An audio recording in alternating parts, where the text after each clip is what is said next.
As we continue to dive down the rabbit hole of limited information about Throne and Liberty, I thought I would carve out for you all that we know about the current state and all what's been said about PvP plans for this upcoming MMORPG. Now, granted, there are things that can still change, and I'm going to sure to keep you guys up to date on any of these changes, any updates. So if you want more Throne and Liberty and other MMORPG content in your YouTube feed, don't forget to hit that subscribe button if you feel like I earn it. But let's go ahead and discuss all that we know about this upcoming MMORPG. So hello everyone and welcome to my channel. My name's Brian. If you happen to be new around here, and returning subscribers, you are freaking awesome. Thank you so much for coming back, and that's what you get for subscribing, by the way.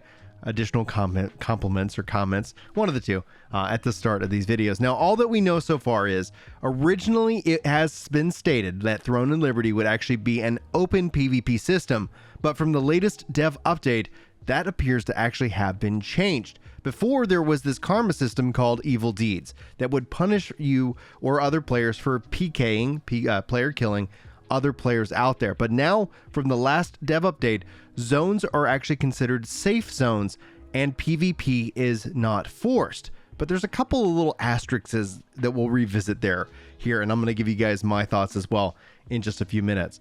Now, in this case, from a skill tooltip that has been translated for the Greatsword, we've actually learned that the Evil Deeds is still in place in PvP areas.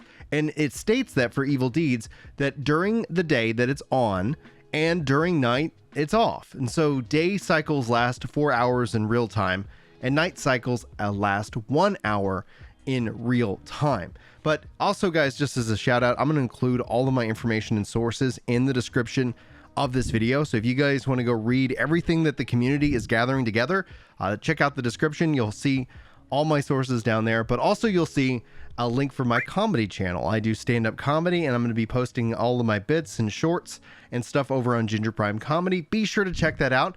And if you happen to be in Fort Worth on March 11th, come by Hyenas for the Red Room show. That's where I'll be with some other comedians. It's going to be a really fun time. Hopefully you check it out. But now let's get back to more about what we know about PvP in Throne and Liberty. So now I think it's actually important we transition to talk about kind of the modes, or kind of what kind of PvP do you want to engage with? What kind of modes do they have? And they have this Guild Wars style system. We covered this in a couple of other videos, but I want to rehash it here again as a part of the PvP focus video itself.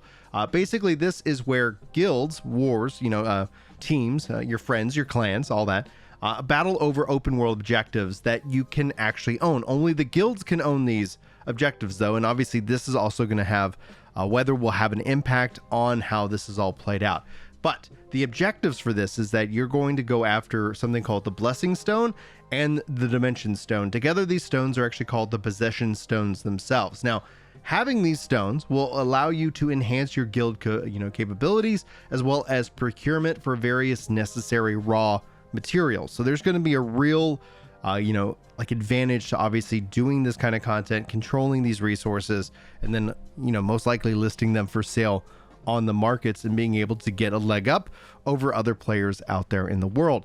Now, as to see how this kind of plays out in real time, obviously we'll have to wait to go hands-on with that and give you guys my impressions of it down in the future. But the other thing we've also seen in terms of warfare, the siege warfare system, this is where you fight over large objectives like such as castles, and we've seen this as a part of the various different trailers they've released. Defensive side has the advantage, obviously, because you're defending, you're in the castle, right? But this is also where you see players turning into golems and destroying walls, or even carrying people on their back over the walls themselves. And weather will also have an impact here as well. Like, for example, in the castles, as long as it's not raining, you might be able to gain access to a secret route that you wouldn't have otherwise. Like if it is raining, you won't be able to access that route. So weather will have an impact. It obviously has an impact on your skills too. So if you guys missed my skill overview video, be sure to go check it out. I'll include a link as well, all the cards and fun stuff. So be sure to keep up with the Throne and Liberty coverage here on the channel. But anyway, now here's where we start to get into those asterisks, and this is kind of where the video is going to become slightly more of a discussion oriented video itself, because I'd love to know your thoughts. We can do a kind of a follow-up video. I like to highlight y'all's comments on other videos as well. But it says it's been stated that PvP is turned on actually in dungeons and for open world raids. Now again, the karma system, PKing, trying to disincentivize you from going out and murdering or having a disadvantage to that happening, applying to you. But if this is true, this is going to be interesting. Now we'll continue on. PvP is also enabled for certain regional events, such as the Wolf Trials event or Wolf Tails event. This is where you go around gathering wolf tails and you can turn them into the various different vendors, but people can actually see how many you're carrying. So kind of an incentive to, I don't know, maybe go and attack others out there in the world. Now, PvP also appears to be turned on for the Flying Island, and this is actually used to transport you from area to area, and this will allow you to get to unreachable areas via the world, like the Giga Lithrani. I'm probably butchering the name, but if I said that right, you have to hit that like button. If I said it wrong, you can double tap that dislike button just to make sure it's working. But anyway, in that respective area, you've got the possibility that dungeons are turned on. I think that's going to be interesting because they have open world dungeons. I'm so excited for Throne and Liberty, at least what they put on paper, to really bring back more open world style content. We've seen so much emphasis on the instant style content, and it's turned MMOs into Diablos, in that regards. It's turned MMOs into these more privated, multiplayer style games, as opposed to the massively multiplayer style game that the genre gets its chops, its name from. And the unfortunate thing is many, the vast majority of people have been trained in that other style, that more single player or more localized multiplayer aspect that we see actually still now even permeating even WoW, which didn't really start off as that initially, but has continued to lean into that because it makes sense from a development scale level and a content consumption level.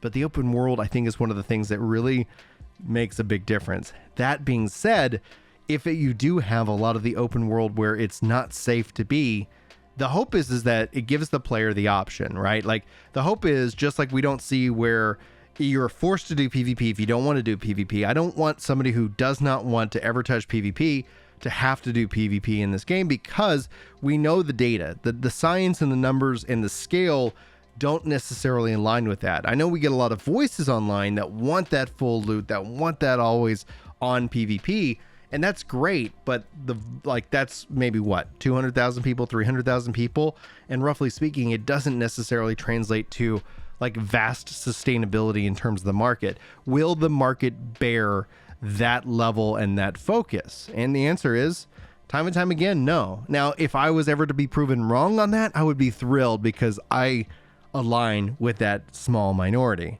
I'm in that small minority camp, and that's where I think a lot of people get confused about my stance. Is like, I understand the business and the market and the logic behind the reason why game developers don't do it, but I still wish there was something, some triple A, quadruple A, whatever the hell they call these things nowadays, detail focused, kind of approach. But I digress. It'll be interesting to see, like, if that's the case, because, like, honestly, in dungeons, if you're running with a group of people, it ends up being a lot of fun. It kind of takes away what people don't like is just being alone and then having people just run up and just destroy them over and over again. What ends up being fun is like, oh, it's another group. Oh, they're fighting over this camp. What if we just go, oh my gosh, it's happening? Like, that's what ends up being fun. That's what ends up creating memories, right? Is that you're not alone. You're with your friends. And then all of a sudden it becomes very organic. We'll see if they can pull that off. I'm rooting for them to do so. I think that would be freaking epic. But anyway, like, I digress. I'm going to kind of bring it back here. So if you're just kind of playing the game solo, it would be great if, like, oh, you need to go gather X, Y, and Z. And if X, Y, and Z is located in a PvP area, and it's also located in a PvE area, then the player who wants to not PvP can still play the game, can still progress, can still have their fun without being forced into it. And that's essentially where I hope that we'll end up seeing some of that. Obviously, we'll have to go hands-on, and obviously we're still waiting for them to finish up the final test here this month. And then I expect that we'll start to really hear a lot about this game. We'll start hearing about whatever Amazon has plans for it here in the West and how that's going to roll out, because I'm assuming we'll also get a test and so much more. Regardless, I cannot wait to share more Throne and Liberty with you guys. I appreciate you all hanging out with me. If you made it to the end of this video, sound off in the comments below. We'll say you're a part of the 12-minute club or 11-minute club, something like that. because you are truly really special. And thank you so much for supporting the content. And thank you so much for making this day just fun. I really appreciate whenever you guys engage with my videos. And yeah, I'm going to stop rambling. I'm going to cut it off there. And I'm going to wish you guys a wonderful weekend. And if you're watching this during the work week, well, thanks for being here. You're amazing. And hopefully your work day goes a lot smoother. But yeah, anyway, thanks for being here. Talk to you later. Take care.